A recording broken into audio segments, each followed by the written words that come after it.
Imagine you wake up tomorrow and every number in your bank account is still there. But nobody agrees those numbers mean anything anymore. No salaries, no prices, no savings. Everything looks completely normal, yet nothing works.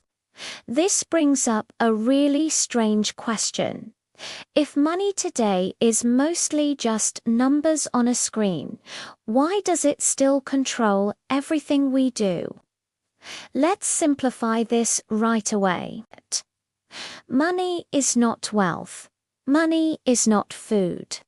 Money is not shelter. Money is not energy. On its own, money doesn't actually do anything. Think about it. If you were stranded alone on an island with $1 billion in cash, you wouldn't be rich. You'd be starving and cold. This shows us that money itself has no inherent value. Instead, money is a system for tracking value between people. You can think of it as a giant, shared scoreboard that answers one simple question. Who is owed what? That's really all it is. It's a social agreement, a collective story we all tell each other. So, how did we get here? Before money, humans tried trading directly, a system we call barter.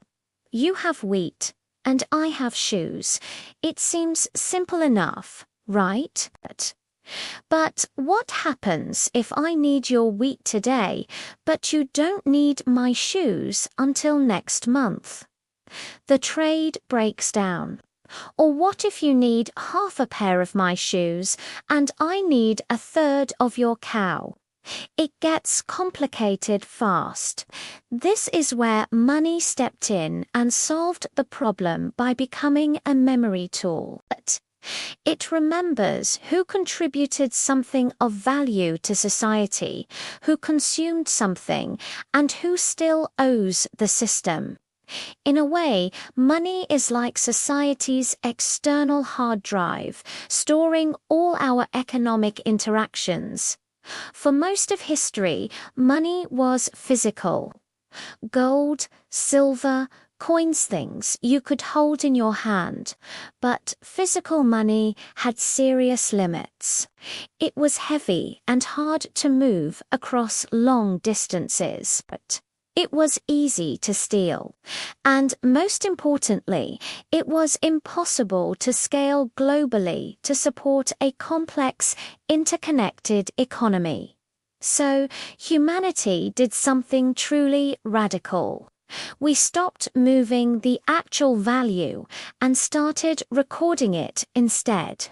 Modern money isn't an object. It's an agreement stored in ledgers. Banks don't actually store piles of your money. They store records of your claims. Your bank balance isn't a vault of cash with your name on it.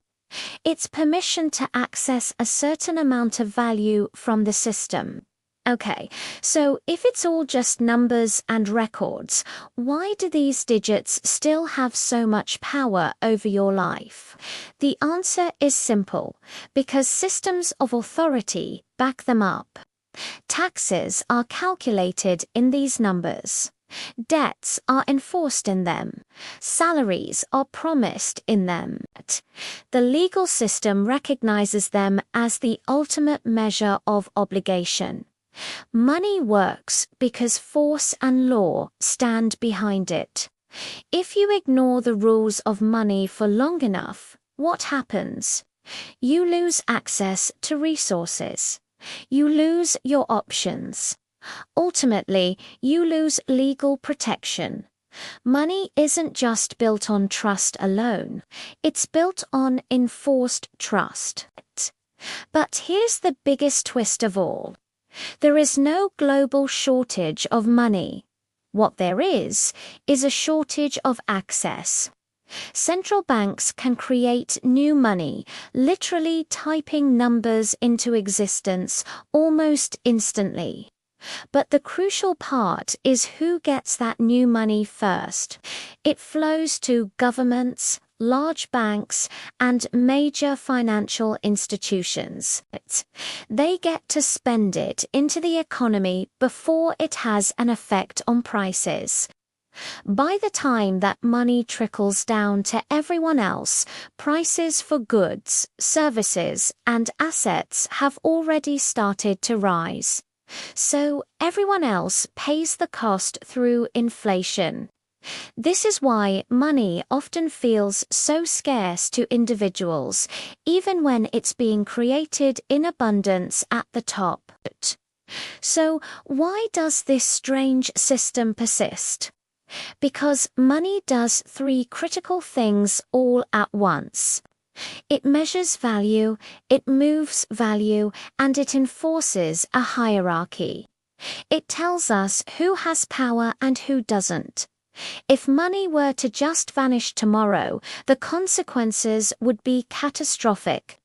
Global trade would freeze instantly.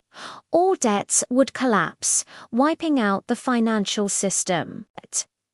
The power structures that govern our world would completely reset. This is why our systems protect the concept of money, sometimes even more than they protect the people who use it.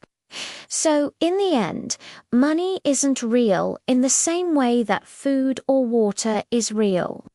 But it's very real in the way that rules are real. It's invisible, it's based entirely on agreement, and yet it's powerful enough to control the lives of billions of people. The numbers themselves don't really matter. The system behind them does. Thanks for watching. If this made you think, consider subscribing for more. See you next time.